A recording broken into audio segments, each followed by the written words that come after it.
আর এবার দেখুন, বৃহস্পতিবার ভোর রাতে ভারত বাংলাদেশ সুন্দরবনের লাগোয়া জল সীমান্ত পার হতে বিএসএফের জালে আটক দুই বাংলাদেশি।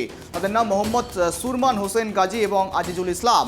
বাড়ি সাতক্ষীরা অঞ্চলের কৈখালী গ্রামে এই দুজন ভারতে ঢোকার চেষ্টা করছিল। সেই সময় কালিন্দী নদীতে টহলদারি বিএসএফ জওয়ানরা দেখতে পেয়ে তাদেরকে আটক করে হেমনগর কোস্টাল থানার পুলিশের হাতে তুলে দেয়। হেমনগর থানার পুলিশ তাদেরকে গ্রেপ্তার করে বৃহস্পতিবার তাদের বসিরহাট মহকুমা আদালতে পেশ করবে, এমনটাই সূত্রের খবর।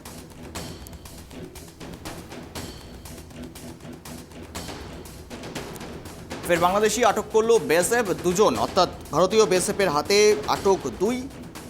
বাংলাদেশের কালিন্দী নদী পেরোতেই আটক করা হয়েছে তাদের, হেমনগর পুলিশের হাতে তুলে দেওয়া হয়েছে।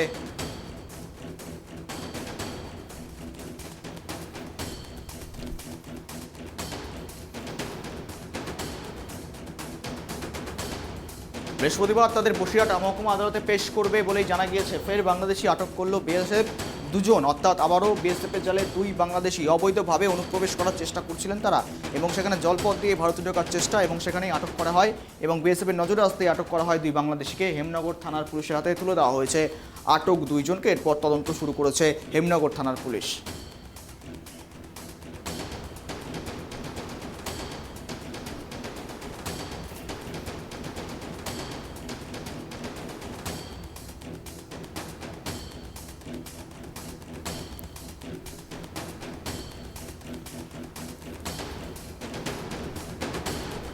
এই সমস্ত বিষয় নিয়ে আপডেট নেওয়া যাক। সঙ্গে রয়েছে সিরাজুল। সিরাজুল, একেবারে দেখো ফের আটক দুই বাংলাদেশি, একেবারে অবৈধভাবে অনুপ্রবেশের চেষ্টা, বাংলাদেশের কালিন্দী নদী পেরোতেই আটক।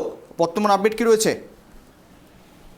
হ্যাঁ দেখো গৌরব, দ্রুততম সুন্দরবন লাগোয়া ভারত বাংলাদেশের কালিন্দী নদী অর্থাৎ সুন্দরবনের জঙ্গল দিয়ে তারা কিন্তু ভারতে প্রবেশ করেছিল, এবং সেই জায়গায় কিন্তু দাঁড়িয়ে কিন্তু যে কোস্টাল থানা সেই এলাকা থেকে কিন্তু দুজনকে আটক করে, এবং আটক করে কিন্তু আজ তাদেরকে বসিরহাট মহকুমা আদালতে তোলা হবে। পাশাপাশি দেখো একদিকে ডাঙ্গা সীমান্ত, একদিকে জল সীমান্ত। ডাঙ্গা সীমান্ত দিয়ে যেমন ভোজেডাঙ্গা হাকিমপুর দিয়ে একাধিক বাংলাদেশি অনুপ্রবেশ তারা কিন্তু প্রবেশ করতে ভারতে, একের পর এক বিএসএফ ধরা পড়ছে। পাশাপাশি তার উল্টো ছবি সুন্দরবন এলাকায় জঙ্গল মাতৃক এলাকায় জঙ্গল দিয়ে অর্থাৎ নদী পার হয়ে কালিন্দী নদী পার হয়ে তারা কিন্তু ভারতে ঢোকে। ভারতে ঢোকার পরপরই কিন্তু পুলিশের নজরে আসে এবং বিএসএফ এর নজরে আসে। তারা কিন্তু সেই দুজন ব্যক্তি গ্রেফতার করে কোস্টাল থানার হাতে পুলিশের হাতে তুলে দেয়। পাশাপাশি তারা কিন্তু আজ দুজন কিন্তু বসিরহাট মহকুমা আদালতে তোলা হবে। পাশাপাশি তদন্ত চালাচ্ছে এর পিছনে আর কেউ পার হয়েছে কিনা সেগুলো কিন্তু পুলিশ এবং বিএসএফ তদন্ত শুরু করেছে। আর কোনো লোক লুকিয়ে আছে কিনা এলাকায় সেগুলো সবকিছু নজর রাখার চেষ্টা করছে বিএসএফ এবং পুলিশের পক্ষ থেকে। গৌরব, বেশ, ধন্যবাদ।